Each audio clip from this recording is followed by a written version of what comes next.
Welcome, everybody. It's so lovely to join you for our Soulfield Sunday on Monday, Memorial Day, the 25th of May, and just delighted to see all your faces popping in, and also so excited to be with those of you who are joining via recording in the Eternal Now. I'm going to begin by getting the lighter so I can light our candle. And lighting our candle, as we light the candle, we are creating an intentional space, an intentional field of the sacred, a field of soul. And we commune here in that space together in the soul field with the intention to lift ourselves up, to lift each other up, and to lift all beings up, as we speak about in our opening prayer. And so I'm going to pull that and feeling like we're going to begin with the opening prayer and then kind of drop into a little meditation. I often go the other way, and today we're going to do it this way.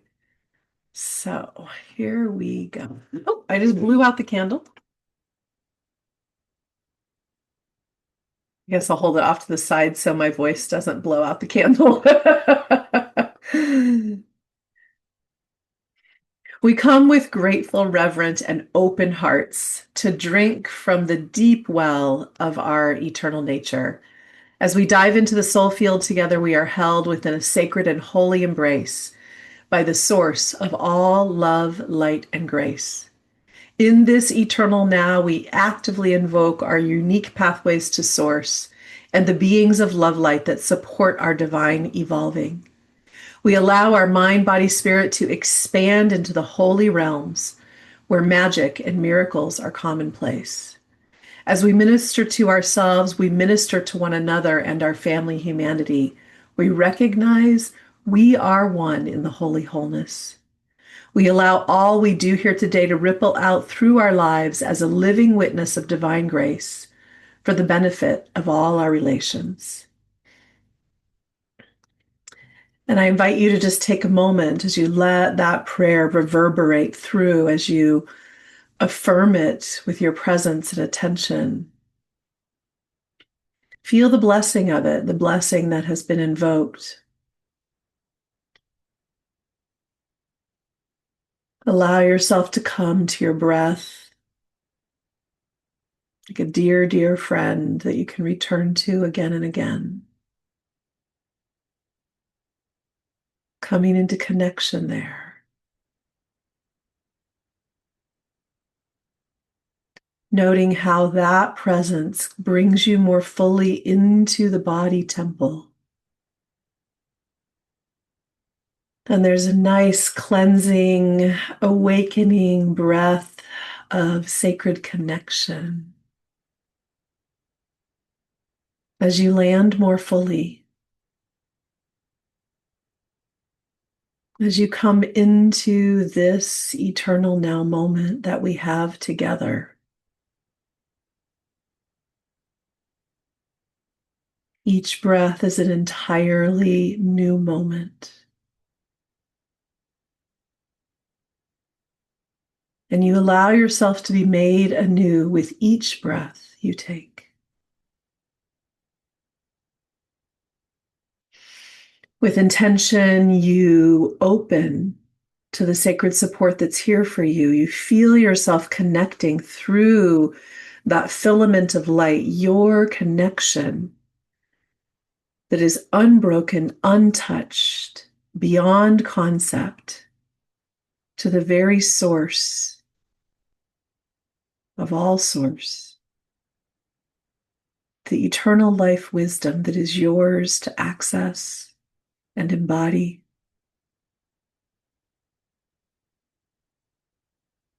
And with the simplicity of a breath, you amplify that connection. You bring it fully here into this time space, into this body.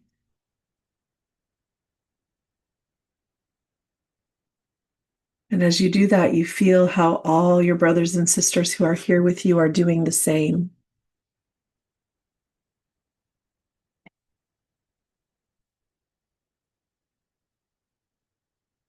And you receive the blessing of that.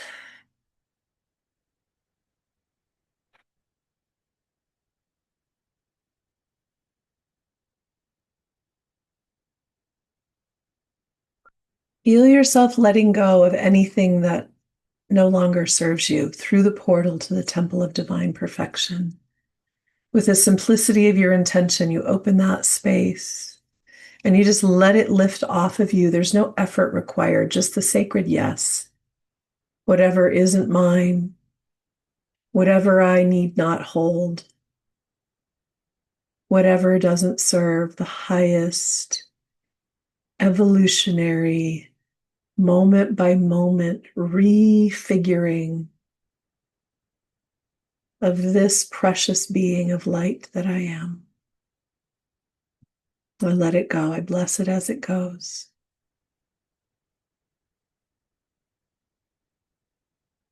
And when you're ready, allow yourself to open your eyes. We'll come together with our affirmation in this sort of quasi-liminal space. As we speak our affirmations, our sacred temple tender, Michelle, will speak after me, and that's when you say the affirmation. So I'll say, you say, I'll say, you say. And we'll tap either at the thymus or rub around the earlobes to really get the affirmation in the body. Let the legs be uncrossed or in yoga mudra, double crossed. And I will put those up on the screen. And let yourself really feel this as you speak it into reality. I actively release any mental programming that distorts the wisdom flowing through my sovereign, sacred connection. I actively release any mental programming that distorts the wisdom flowing through my sovereign, sacred connection. I place my mind in the divine embrace so my sovereign, sacred connection may purify my thought field. I place my mind in the divine embrace so my sovereign, sacred connection may purify my thought field. In service to my unfolding soul, I give my mind the job of sacred receptivity. In service to my unfolding soul, I give my mind the job of sacred receptivity. I choose moment by moment to lead with soul and activate the divinity of my brain for the benefit of all. I choose moment by moment to lead with soul and activate the divinity of my brain for the benefit of all. I actively release any mental programming that distorts the wisdom flowing through my sovereign sacred connection. I actively release any mental programming that distorts the wisdom flowing through my sovereign sacred connection. I place my mind in the divine embrace so my sovereign sacred connection may purify my thought field. I place my mind in the divine embrace so my sovereign sacred connection may purify my thought field.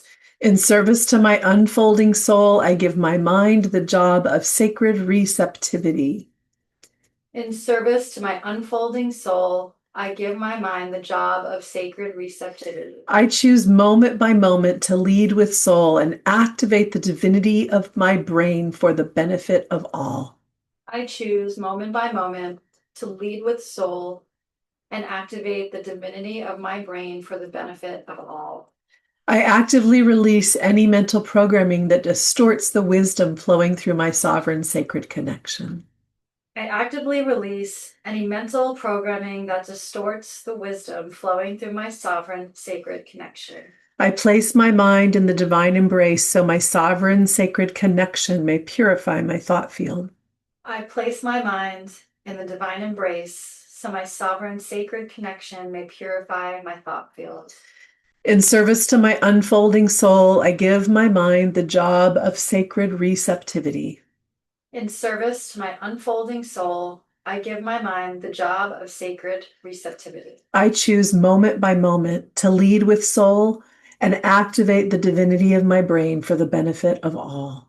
I choose moment by moment to lead with soul and activate the divinity of my brain for the benefit of all. Mm.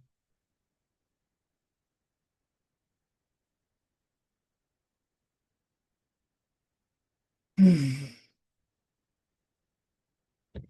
Can you feel the reverberation? I can't speak it in your body.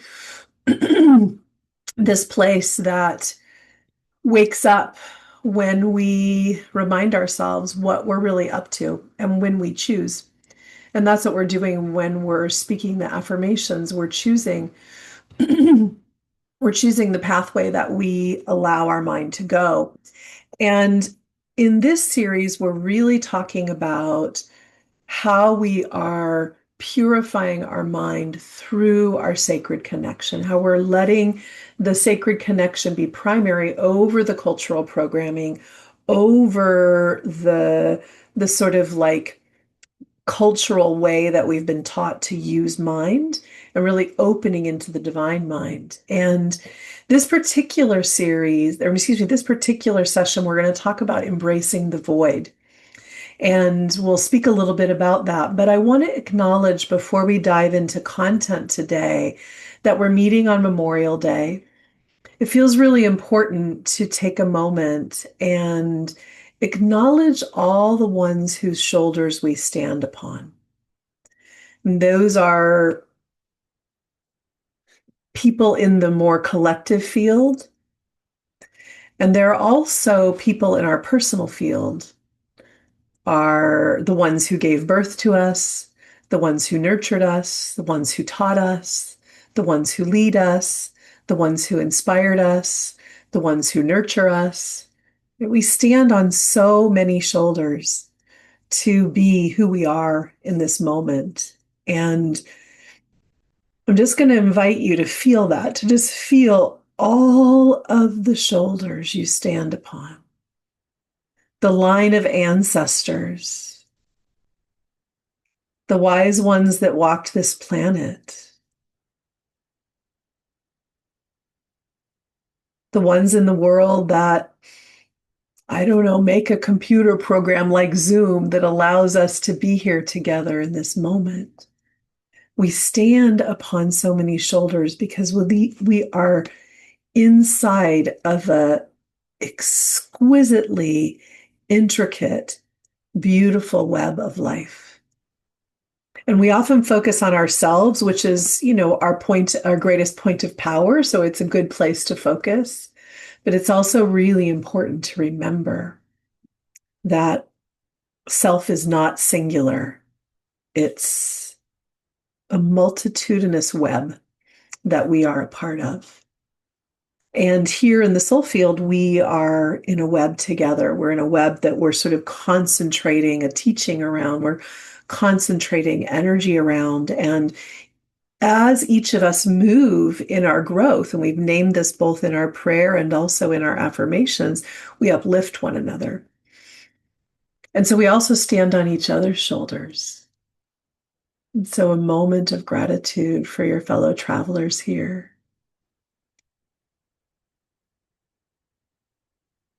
So grateful for all of you.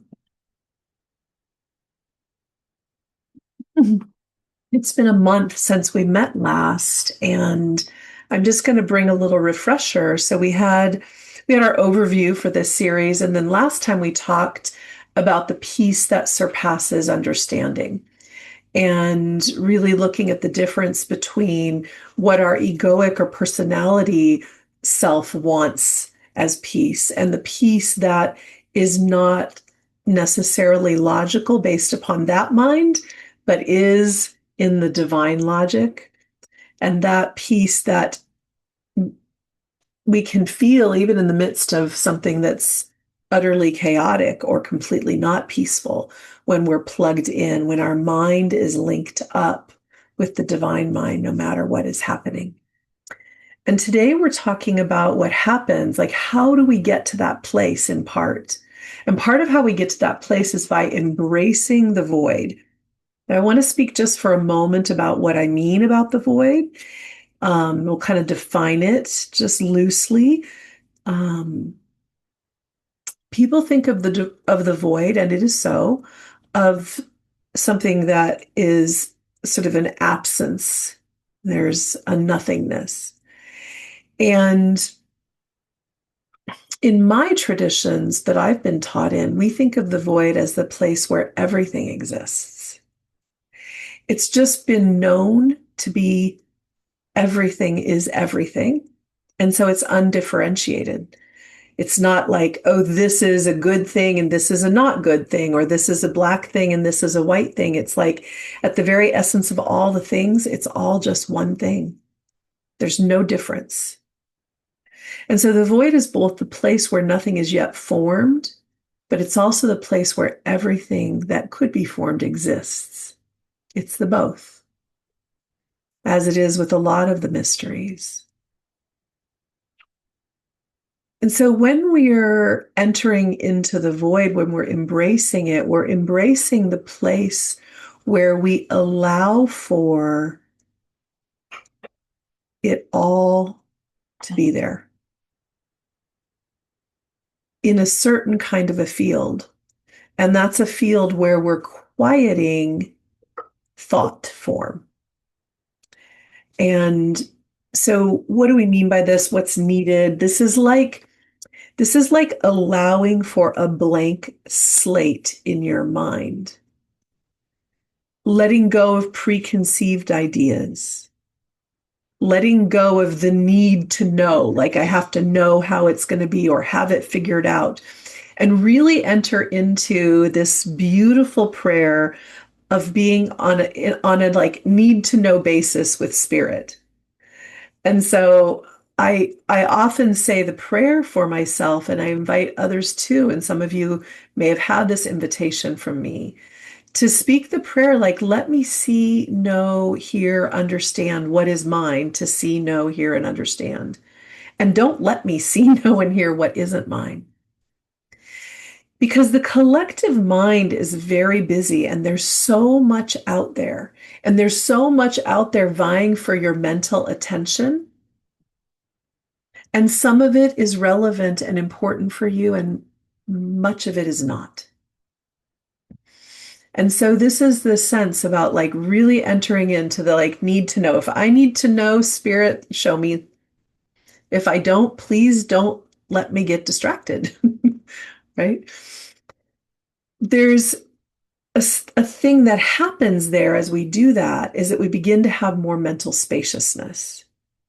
And we can start to, and we actually are invited to, let go of the need to mentally process everything.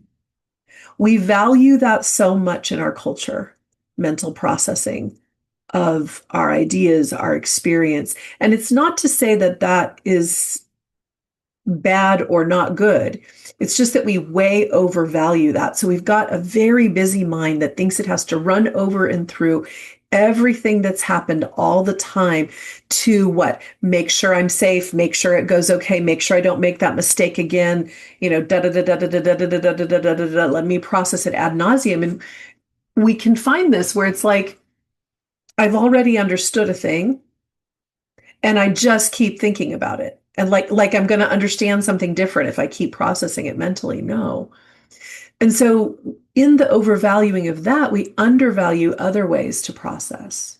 Processing through the body, processing through play, processing through expressive art, allowing time to pass. Right? We understand this on a very biological level. We eat a meal and we understand that like it's going to take a while for it to break down into its parts, and then those things get delivered to the places they need to get delivered to, and then certain things get manufactured, and then our body creates things that it needs to create, and it releases the things that aren't serving. That's the method, and that takes time, right? And we forget that. Something happens and we have to figure it out. We want to know. And we try to like speed that process up by really like going over it mentally. Oh, la, la, la, la, la, la. And so part of what is needed for this embracing of the void is a letting go of that compulsion to mentally process.